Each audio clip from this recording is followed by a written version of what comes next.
మొత్తానికి ఆంధ్రప్రదేశ్లో deputy CM Pawan Kalyan గారి పవర్ అయితే బయటపడిందని చెప్పొచ్చు. ఒక డిఎస్పీని అయితే ఆయన బదిలీ చేశారు. ఆయన పైన బదిలీ వేటు పడింది భీమవరం డిఎస్పీ జయసూర్యకి. ఇది బదిలీ అని చెప్పినా కానీ ఈ వేటు అనే చెప్పొచ్చు బదిలీ కంటే కూడా. ఎందుకంటే ఇప్పుడు ఆయనకి ఏ విధమైన పోస్టింగ్ ఇవ్వాల, పేరుకే బదిలీ, కానీ విఆర్లోనే ఆయన ఉన్నారు.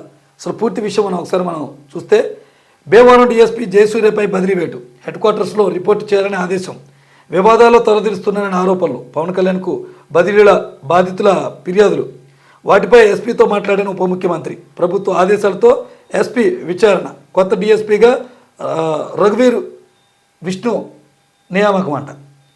ఇక్కడ మనం కేవలం పవన్ కళ్యాణ్ గారు చెప్పితే బదిలీ అవటం కంటే కూడా దీంట్లో ఇదే జయసూర్య మీద ఈయన ప్రవర్తన బాగలేదు మార్చుకోమని పవన్ కళ్యాణ్ గారు హెచ్చరిస్తే, మరి దీన్ని సమర్థించింది, ఈ జయసూర్యను సమర్థించింది, ఈయన మంచివాడని కితాబ్ ఇచ్చింది మట్టికి మన RRR త్రిపుల్ రఘురామకృష్ణరాజు గారు అంటారే ఆయన. గతంలో కూడా ఆయన ఎంపీగా ఉన్నప్పుడు వైసీపీలో ఉండే సొంత పార్టీ వాళ్ళు విమర్శించారు. ఇప్పుడు కూడా కూటమి అలయన్స్లో ఉంటూ డిప్యూటీ సీఎంని ఆయన మాట కాదన్నట్టే, పవన్ చెడ్డోడు అన్న ఆయన్ని ఈయన మంచోడు అన్నాడు. అంటే దీన్ని ఏంటంటే ఇక్కడ కోల్డ్ వార్ కంటే కూడా డైరెక్ట్ వారే జరిగిందని చెప్పుకోవచ్చు. ఏదైనా పవన్ కళ్యాణ్ గారు పవరే పనిచేసింది ఇక్కడ ఈ వేట్లో. 2 నెలల క్రితం ఇది జరిగితే ఇప్పుడు ఆయన విచారించాలంటే ఆయన ఇప్పుడు ప్రస్తుతానికి వర్కింగ్లో ఉన్నాడు. సో అది కుదరదు కాబట్టి ఇటీవల ఆయనకి కొంచెం స్వల్పగాయాలైతే కాలికి, మరి ఆయన రెస్ట్లో ఉన్నాడు. ఇప్పుడు ఆయన మీద విచారణకు ఆదేశాలు వచ్చినాయి అనమాట. సరే పూర్తిగా మనం చూద్దాం ఈ విషయాన్ని. పశ్చిమ గోదావరి జిల్లా భీమవరం డిఎస్పీ ఆర్జీ జయసూర్యపై బదిలీ వేటు పడింది. ఆయనకు ప్రభుత్వం ఎక్కడ పోస్టింగ్ ఇవ్వలేదు. మంగళగిరిలో పోలీస్ హెడ్ క్వార్టర్లో రిపోర్ట్ చేయాలని డీజీపీ హరీష్ కుమార్ గుప్తా ఆదేశాలు జారీ చేశారు. జయసూర్య స్థానంలో భీమవరం డిఎస్పీగా రఘువీర్ విష్ణును నియమించారు. ఈయనే రఘువీర్ విష్ణు అంటే. జయసూర్యను ప్రత్యేకంగా బదిలీ చేసి ఎక్కడ పోస్టింగ్ ఇవ్వకపోవడం ప్రాధాన్యం ఇక్కడ సంతరించుకుందంట. వాస్తవానికి ఆయన వ్యవహార శైలి వివాదాస్పదమైంది. సెటిల్మెంట్లలో తలదూర్చారన్న ఆరోపణలు వచ్చాయి. దీంతో కొందరు బాధితులు నేరుగా డిప్యూటీ సీఎం పవన్ కళ్యాణ్కు ఫిర్యాదు చేశారు. వాటిపై ఆయన తక్షణమే స్పందించారు. పశ్చిమ గోదావరి జిల్లా ఎస్పీ నయీంతో ఫోన్లో మాట్లాడారు. ఫిర్యాదులపై విచారణ జరిపి చర్యలు తీసుకోవాలని సూచించారు. హోంమంత్రి అనిత డీజీపీ దృష్టికి కూడా తీసుకువెళ్లడంతో ప్రభుత్వం ఈ విషయాన్ని చాలా సీరియస్గా తీసుకుంది. సమగ్ర విచారణ జరిపి నివేదిక ఇవ్వాలని ఎస్పీని ఆదేశించిందంట. ఆయన బాధితులను రప్పించి విచారించారు.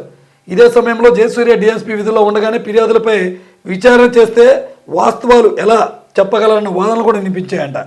ఇటీవల జయసూర్య కాలికి గాయమైంది. కొద్ది రోజుల క్రితం సెలవు పెట్టారు. గడిచిన 20 రోజుల నుంచి సెలవులోనే ఆయన ఉన్నారు.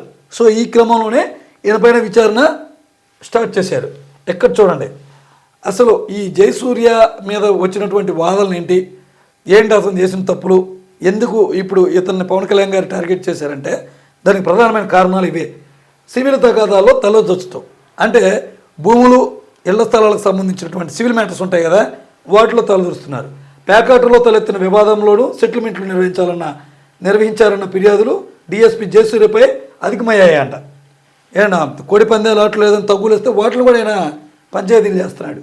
పవన్ కళ్యాణ్కు వీటిపైన ఫిర్యాదులు అందాయి. ప్రభుత్వం విచారణకు ఆదేశించిన తరుణంలోనే డిఎస్పీకి డిప్యూటీ స్పీకర్ రఘురామకృష్ణరాజు మద్దతు పలికారు. మంచి వ్యక్తి అని కితాబు ఇచ్చారు. పవన్ కళ్యాణ్ అన్ని శాఖల్లోనూ జోక్యం చేసుకుంటారని పరోక్ష వ్యాఖ్యలు చేశారు. అయితే విచారణ నివేదిక ఆధారంగా ప్రభుత్వం చర్యలు తీసుకుంటుందని తెలిపారు. ఇవన్నీ అప్పట్లో జిల్లాలో సంచలనం రేకెత్తించాయి. అయితే విచారణ వివరాలు బయటకు పొక్కకుండా పోలీసు అధికారులు గోప్యత పాటించారు. జయసూర్యపై ఫిర్యాదులు విచారణ అంత సద్దుమణిగిపోయిందనుకున్న తరుణంలో ప్రభుత్వమే ఆకస్మికంగా ఆయనపై బదిలీ వేయటం ఎక్కడ గమనార్హం అంటూ ఇక్కడ వాడుతుందన్నమాట. సో ఇది ఈయన బదిలీకి గల ప్రధాన కారణాలు.